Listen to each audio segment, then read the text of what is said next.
I tell you, the amazing thing is they did have some success throwing the ball downfield. We talk about vertical passes every week, about whether or not the Eagles can hit vertical passes. 7 of 11 for 157 yards, 14.2 yards per attempt on vertical passes. They actually did hit some big plays there, and that's what makes it. The loss yesterday, I was still scratching my head, going, how do you lose this game when you do? When you get out to the 16th lead and you're hitting vertical passes, you come into that game and you tell me that's going to happen. I'm like, the Eagles win this thing going away. Well, they had the big play to Selleck, the 60-yarder. They got the tight ends involved yesterday, Casey. That's what we've been asking for a lot, is using guys like Zach Ertz, who had 7 for 68, Selleck 4 for 134. But, man, Nelson Aguilar, 3 for 32. Josh Huff, 3 for 23. Jordan Matthews, 3 for 21. Miles Austin and Riley Cooper combined for 96 plays and no catches. Chip Kelly today said he has enough talent at outside wide receiver. Does he? No. in a word, no. I mean, you can look at it from a metrics perspective, you look at it from a scouting perspective as to what they could do. Again, hey, they got 5 of those completions or 5 of the vertical plays went to tight ends, so he's got enough talent there, and we'd love to see him continue to use the tight ends that way. But you don't have somebody who can tear the top off of defense. You don't have that, and there's a lot of things this offense can do, but it doesn't have the talent to do that. But again, yesterday they can play call it. They can play call vertical passes. If you can play call vertical passes, you can get away with not having enough talent. So maybe that's what he means. That he doesn't. That he's got enough talent to do what he wants to do. But vertical passes is not what stopped this team yesterday. I mean, there were so many other things that they screwed up on that they cost them that. So downfield throwing was okay yesterday. So what are some of those things? You're watching that game yesterday. You look back. Now, Chip Kelly today said penalties really killed him. I always mention the lack of attention to detail. This is his 3rd year, and he still makes a lot of mistakes in terms of the lack of details and the penalties. But what cost Philadelphia yesterday?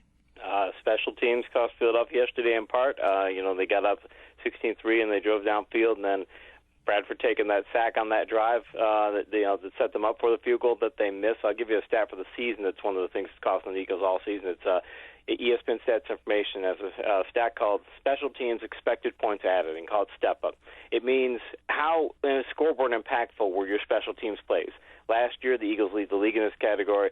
This year, they're ranked 20th, and their scoreboard or their special teams actually has a negative scoreboard impact. A negative scoreboard impact from the Eagles special teams, and it cost them yesterday. It's been costing them all year.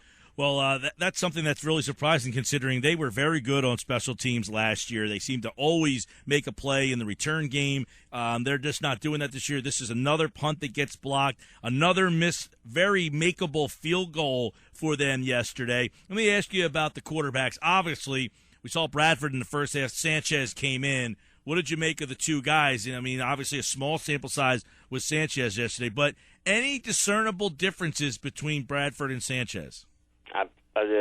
That Sanchez is doing some of the same things that Bradford is doing, where sometimes he throws passes to covered receivers, and you wonder, didn't you see an uncovered receiver on that play? That's what I thought happened on the interception, where he's forcing a pass that's not necessarily what I would categorize in my bad decision category, but it's a risky pass, and it seemed like it was an unnecessary pass. And Sanchez looked rusty, and the pass block was terrible yesterday too. It was the Eagles ranked 20th in pass protection percentage metric from ESPN Stats Information yesterday. So I mean, it's they weren't protecting their passer well, but I still think that Bradford was also, like I said, on that one drive, he took a sack that I thought was unnecessary, and I thought some of the sacks there were things that they could have done to prevent those sacks. So pass block was a big problem. Yeah, and a lot of people, Bradford, he played okay, 19 of 25, 236. He had the touchdown, and I thought he, did a nice job of keeping that play alive. He got sacked 4 times. Sanchez, 14 of 23. He does throw that terrible pick in the end zone, but some people thought that Sanchez actually, the offense moved a little faster, and moved more fluidly than when Bradford was the quarterback. It does seem, we've said all year that Bradford's kind of had it seems like he's got a little, his pocket isn't holding up, although, again, another amazing metric for the whole season. ESPN Stats Information has that pass protection metric I just mentioned. The Eagles lead the league in that category for the whole season. So Bradford, if you're getting happy feet when he's getting good protection, he's getting better protection than any quarterback in the league according to that metric. Sanchez didn't have that problem. He didn't look like he felt the pass rush pressure that maybe wasn't there. So that was a positive for him. There was the pace of it, and that Sanchez didn't look rattled. Although again, making that interception is that was a head-scratching play. Yeah, it is. And, as you mentioned, he looked rusty. He hadn't played since the preseason, really. He hasn't practiced during the course of the week. You wonder, why not just be a little bit conservative in that spot, take the field goal, and ask your defense really to win the game for you? Exactly. And, again, maybe they don't trust the kicker, and that's another issue where that's been costing the Eagles all season long. And also their running game it has been pretty good in the past few weeks. I'm talking about how good their run blocking was. They had 11 plays that gained 0 or fewer yards, and on 6 of those plays, Ndamukong Suh makes the tackle. So, if you don't stop Suh when you're playing the Dolphins, Suh's been up and down this year. He's not been what he was in past years, but yesterday he had an impact. And if you can't stop him, you're not going to be able to run the football against the Dolphins. And if the Eagles can't run the football, we know what happens. But when you're up 16-3 early in the game, you ought to be able to run the football the rest of the game, and the Eagles just couldn't do it. No, they couldn't. They lost Ryan Matthews with a concussion. Murray, 22 for 61. He had 6 catches for 58. Not a great day for him. Sproles had 5 catches for 34 yards. They really seemed like they, zoned in on him whenever he was in the game. It was a tough week. A lot of reports out there that Sam Bradford is expected to miss next week and quite possibly Thanksgiving Day.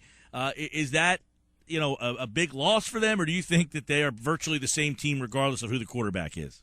I think it would be a big loss if Sanchez can't show that he can throw vertically better than he did yesterday, because Bradford has been completing vertical passes. Maybe that's the receivers, but he's been getting the vertical game going. And Sanchez was good, was solid in that, but he wasn't anywhere near as good. He wasn't hitting the same passes. So if Sanchez can't hit the vertical game, then they better hope they can run the football a whole lot better than they did yesterday, because that's the key to their entire offense, is being able to hit to hit vertical passes off of their running game. And I worry about Sanchez's ability to do that. All right, tough day there. Washington. They have a nice game. They basically run Rob Ryan out of town. They put up 47 on the Saints. Dallas put 6 on the board against Tampa Bay yesterday, and the Giants fought pretty hard in defeat. What are you looking at the NFC East for this second half of the year? I still think it's up for grabs. And if the Eagles can catch fire, they still can win this thing, because none of those other teams, the Cowboys have issues other than Romo coming back, and at Washington, hey, as good as they look yesterday, that said more about New Orleans than it did about Washington. And and the Giants losing the way they did, they're still going to be a hit or miss team. I still think that the Eagles can find a way to get to 9 wins. You still might win the division. All right, plenty more with Casey on Thursday's show as the Eagles get ready to take on Jameis Winston and the Tampa Bay Buccaneers. All right, always a pleasure, pal. Appreciate it.